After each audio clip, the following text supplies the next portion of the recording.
Well, guys, we are seeing landlords starting to sell their investment properties. We want to talk about what does that mean to you guys if you're a tenant? What does it mean to you if you're a landlord? Stay tuned. It's going to be a good one.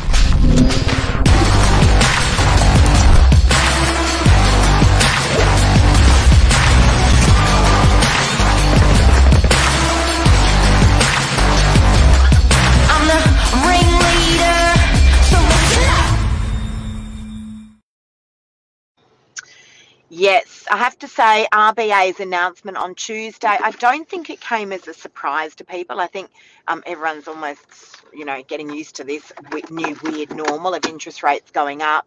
But, oh, that's nice, Mark. Mark's playing around here in the background. He's putting lights on. I said to him I got puffy eyes, but I also didn't put much makeup on this morning.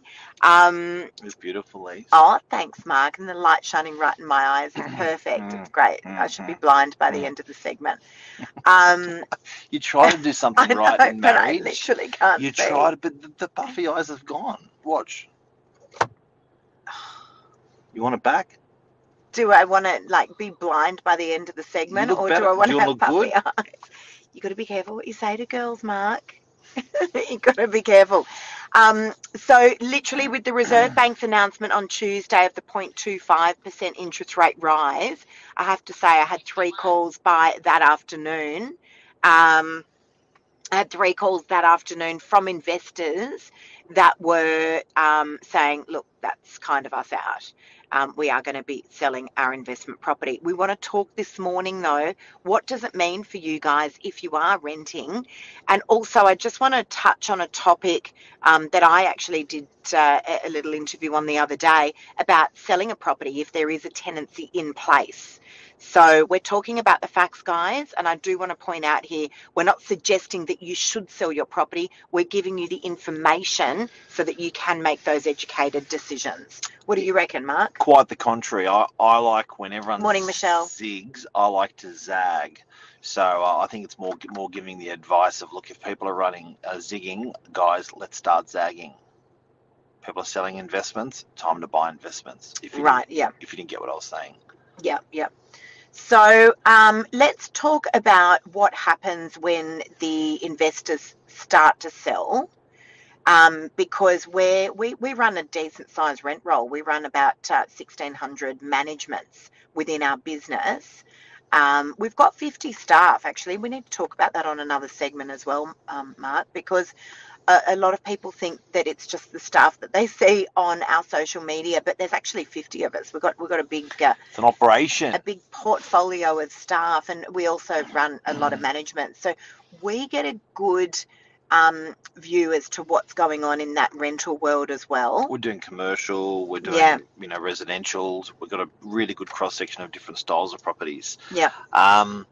It is alarming the amount of people that are selling properties. It is alarming the amount of people that are selling properties. It is alarming. Investors you're talking about. Yeah, particularly investors. Yeah. It is alarming. Like, the stock is low, so there's not a lot of people selling, but the profile of the people, when you look at the people that are selling, a lot of them are investors. Now, what does that mean to a tenant? There's less rental properties out there for tenants. It's certainly not trending for landlords to come into the market. If anything, finance, which you were discovering yesterday, seems to be a real catalyst and a real key to the purchasing of property. So new investors are going to be landlords. Find it very hard to secure money. So much so that they are in a lot of these landlords are in mortgage prison. It's tricky. Do you want to explain the mortgage prison? No. Do you know what mortgage prison is? No. I don't know what you're talking about. Sometimes Mark talks in words that no one really understands. You don't know what mortgage prison is? No. We've done a morning minutes on mortgage I know. Prisons. I'd like to say I watch all of them. I try to do my best. Okay, so say we've got 1,500 landlords. Yeah. I would suggest that. I'm gauging what it probably does mean. Do you want to have a guess? It means. You sure you want to have a guess? Well, it means that they're stuck because they have got a loan, but the rents are locked. And, they've got this shortfall that they somehow need to make up.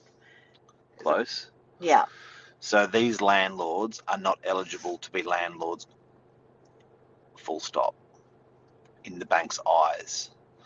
So if you don't poke the bear, if you don't talk to your bank, you just have your loan and you just pay it off.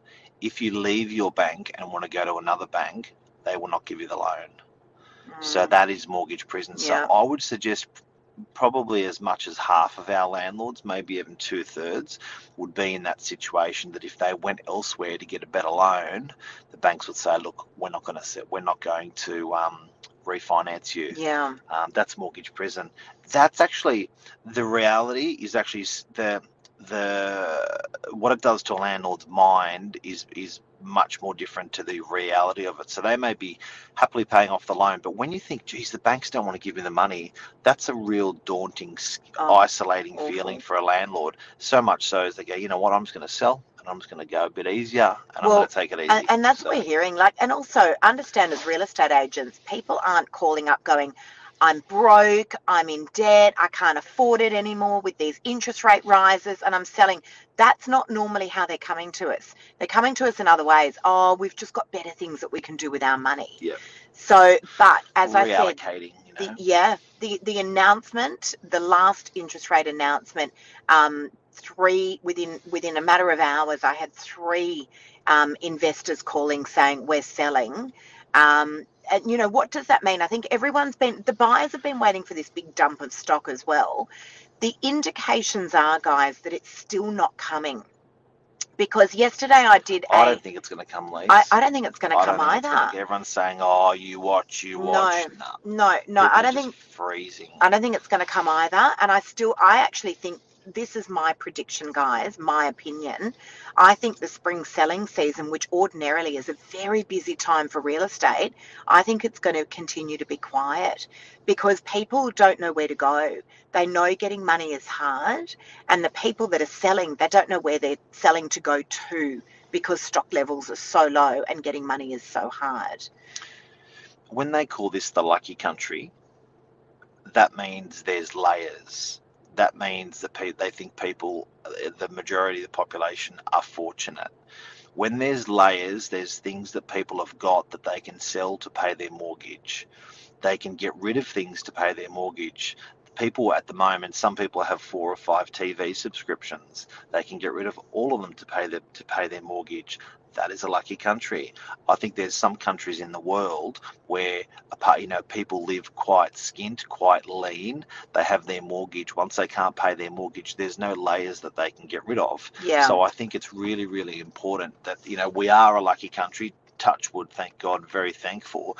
And I think what people are doing is they're getting rid of those layers of debts that they don't need before it gets to the mortgage. So there's there's a bit of fat there. But the investors selling out for tenants, real estate always has worked on supply and demand. So if we have more demand than we do supply, this is where it starts to affect the price. Spot on. And so with properties that are on the market for sale, and that's what's going on at the moment, guys, we have an over supply with respect to buyers, and we have an undersupply with respect to properties. And so it's pushing up these property prices. Buyers are needing to pay more to secure the property. The same thing will happen to rents, is happening to rents. When the investors sell out and there's not a lot of developing going on, which there's not here in Sydney, there's not a huge amount of developing going on. It's too hard for the developers as well. What happens? The supply of rentals and the huge demand of tenants pushes those rental prices up. Do you notice my head just got smaller? So I think you're going to find. Are you right, Mark? It's a seat. He wants to just play around today. Better. That pool that you're talking about, Lise, there is critical. That pool is driving the rental market. Yeah. That pool is actually in an adverse time when prices should be going down, when interest rates are going up. It's actually pushing prices not just level but up. So that whole scarcity of stock, be it rental stock, be it sales stock, that's preserving, that's insulating, galvanizing our property market for rentals and for sales. So a lot of people are trying to work it out and going like, I don't get it. I don't understand why rents are going up in this environment. I don't understand why. Well, It's the whole scarcity thing. there is. It is There's nothing huge. around. And just beware, guys. Beware. Yesterday I did a really, really good podcast with Shaw Financial. These guys are great mortgage brokers, phenomenal business. Some of the best mortgage brokers Weapons. in the country. And I did an interview yesterday with Theo from Shaw Financial. He owns Shaw Financial. And it was interesting because I don't think two industries have ever been so aligned in real estate, where it's so important that we really understand what is going on with the banks, to really understand what's going on with real estate, because it is a cut snake at the moment, the real estate market. And even, us, we're transacting a lot of stock on the northern beaches. It's tricky for us to read. We're going, okay, so the interest rates went up again. Are the buyers still going to turn up for the open homes? And they just keep coming in thick and fast, coming in thick and fast. The market's kind of doing the polar opposite to what everyone anticipated it would do. But interestingly enough, Theo from Shaw Financial was saying yesterday that there is a lot of savings around. So, there are people there that have got lots of, don't get me wrong, we're well aware that there's people that don't have a lot of savings, but there is a lot of money in the bank still. Still a lucky country. Yeah, there is a lot of money in the bank. And, you are hearing about these enormous cash purchases. I know you guys spoke about it a little bit earlier in the week, 45 million, 60 million cash. It's just absurd. Do you know what? I can't help to think that when the interest rates go up, it's an attack on property prices. It's just my automatic response. I think it's being a real estate agent, of course it is, but I think it's people's natural response as well. They think that they're going to get an erosion on property price. They think the value of the property is going to go down. They think there's going to be the big sellout where people are suffering. It's not going to happen, guys. I don't believe it's going to happen. I don't know if it's going to happen, Lise, because look, we've got 2 years now of proof, of social proof of what it has, interest rate rises have done. And this morning we're talking about the great landlord sellout. That's just adding further to scarcity out there for tenants. I think it's going to get a bit harder for tenants, and I think it's going to get harder for buyers. That's what I think. And I think it's proving that landlords are finding it very hard to get money to refinance debt, or landlords are finding it hard to get money to be a landlord. Now, if it's hard to get money to be a landlord, you're not going to buy an investment property. So I put it out there that the government should be incentivising investors to get into the property market. I agree. To make it, to put, but there's this whole thing about greedy landlords. We don't want to feed the greedy landlords or make it easy. But we have a housing shortage. But these guys are supplying homes. They're supplying housing. With their money. Yeah. They're investing $500,000 or $1 million to buy a home to ask a tenant to occupy. Yeah, but that helps everyone. Helps everyone. If the government helps, and there's no doubt, please guys, don't get us wrong, we're just mulling things over here. We're seeing that investors are starting to sell out. If that happens, that's not good news for tenants. What would the solution be? The solution would be help to incentivize the landlords, which would then help the tenants. But I can't help but think what Harry Triguboff said in his interview a couple of weeks ago. Very, very smart man. He said the only way to overcome this issue is to continue to build vertically. So why is the government making it so hard for these developers? Why are they making it so hard to build these big, tall buildings? You look what's going on up on the Gold Coast, Mark. What you got to understand is when Harry Triguboff builds 500 units, all everyone sees is money going into his pocket. That's all they see. Yeah. They go, great, making a rich guy richer. But the flow-on effect, there's 500 people that buy into that building. There's 500 people that will sell maybe 300 people that will sell their house that they're downsizing into that unit to. They will sell their unit. That may be, so there's other properties that are being freed up in the marketplace. There's potentially another 300 to 500 other properties, assuming they're selling to buy, that people are freeing up in that local area. So we saw it in DY. The units were $1 million for a 3-bedroom. This was 5 years ago. We saw everyone that moved into Meriton DY that was buying a 3-bedroom sold a house. So all these houses came on in the area. So literally within that couple of months of settlement, a lot of properties came up for sale, a lot of houses came up. So there's a cross flow effect when these greedy, and I don't think they are greedy, developers build these units. There's a cross flow in that whole community. There's shopping centres, there's jobs, there's jobs for workers, there's accounting, there's soliciting, there's taxing, there's landlords, there's tenants. But then you look at this empty office space in the CBD. We were talking about it this morning while we were having a walk. There's so much empty office space in the city. Companies just don't want to come back. They're going, well, we could work from home. We pivoted and we've got this new model now. Companies want to come back. Oh, the companies do that. Sorry, I think the employees are quite enjoying having the option to work from home still. Yeah. But why can't they look to convert this? There is so much empty space in the city. Why can't they look to convert that into some sort of housing? Yeah. Because there's no doubt there's a housing crisis. My concern is it going to get worse before it gets better? I kind of feel like it might. And so we need to start to look at some of those solutions. But investors selling their investment properties and getting out of the market is definitely not going to help. It's just not going to help. Look, statistically, Mark just so happens to have a graph. Show the graph. Go on.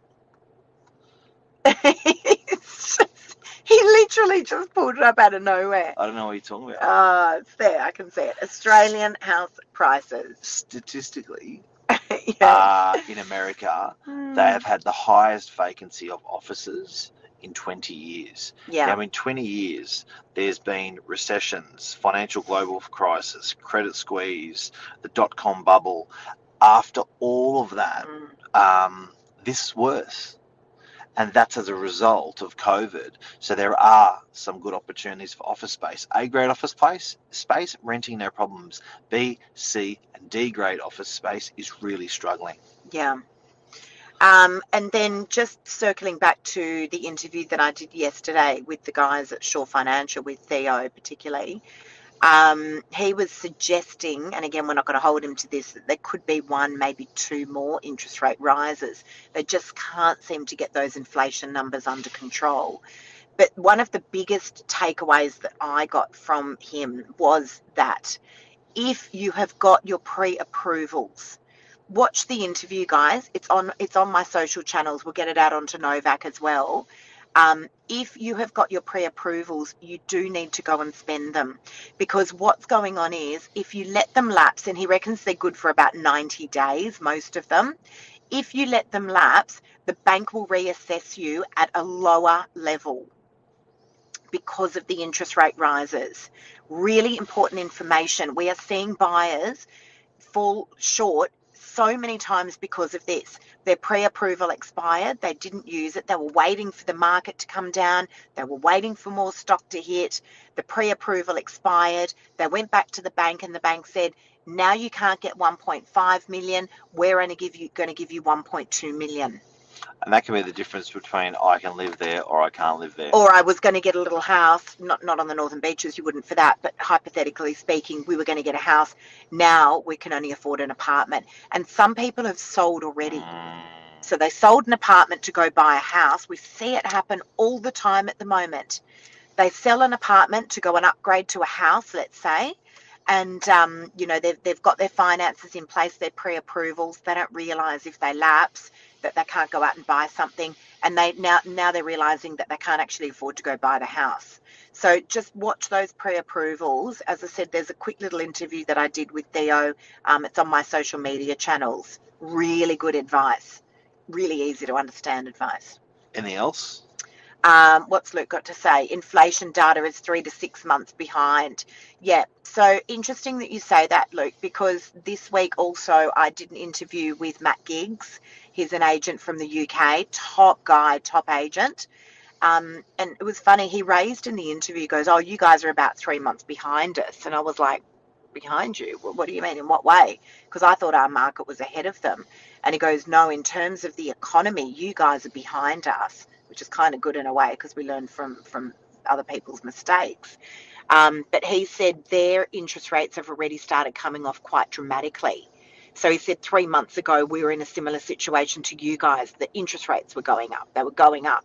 And he said now they've started dropping quite dramatically. So that was quite interesting to hear. Interesting. The POMs. The POMs. Yep. Love I think Michelle wants to see one of my graphs. Go, Mark. It's music to Mark's ears, Michelle. Yeah. Look at that. You know what I find interesting? Do you know what this graph is, Elise?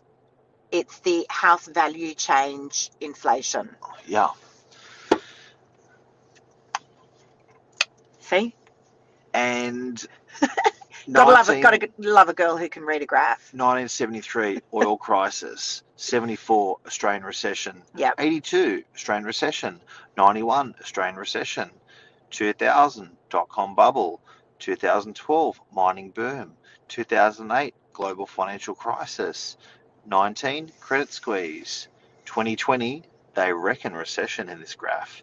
But my point is, there's just always something. There's always something. Seriously, I know we get our knickers in a knot about the whole thing. There's just I remember there's always something.